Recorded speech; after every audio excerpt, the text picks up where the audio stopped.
साथ ही साथ पूंजीगत जो संपत्तियां हैं वो बनती हैं और केंद्र सरकार की तौर पर 13.7 लाख करोड़ की ओर होगा।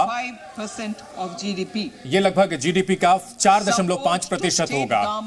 केंद्र की ओर से राज्य सरकारों को पूंजीगत निवेश में जो मदद किया जाएगा, 15 साल का जो लोन दिया जा रहा था उसे जारी रखा जाएगा अगले 1 साल के लिए भी, ताकि निवेश बढ़े, इंफ्रास्ट्रक्चर में निवेश बढ़े और उनको फायदा पहुंचे। इसके अलावा अनुपूरक जो नीतियां हैं वो बनाई जा सकें और इसके लिए हमने 1.3 लाख करोड़ रुपए इसके लिए आवंटित किए हैं, जो कि जबरदस्त बढ़ोतरी है।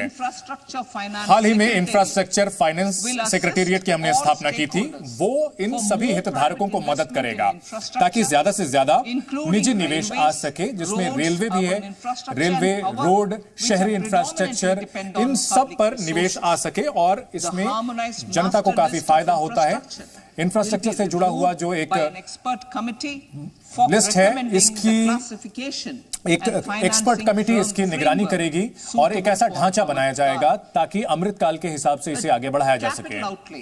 अगर पूंजीगत आवंटन की बात की जाए, मैं रेलवे की बात कर रही हूं। रेलवे में अगर पूंजीगत 2.40 लाख करोड़ रुपए रेलवे के लिए आवंटित किए गए हैं।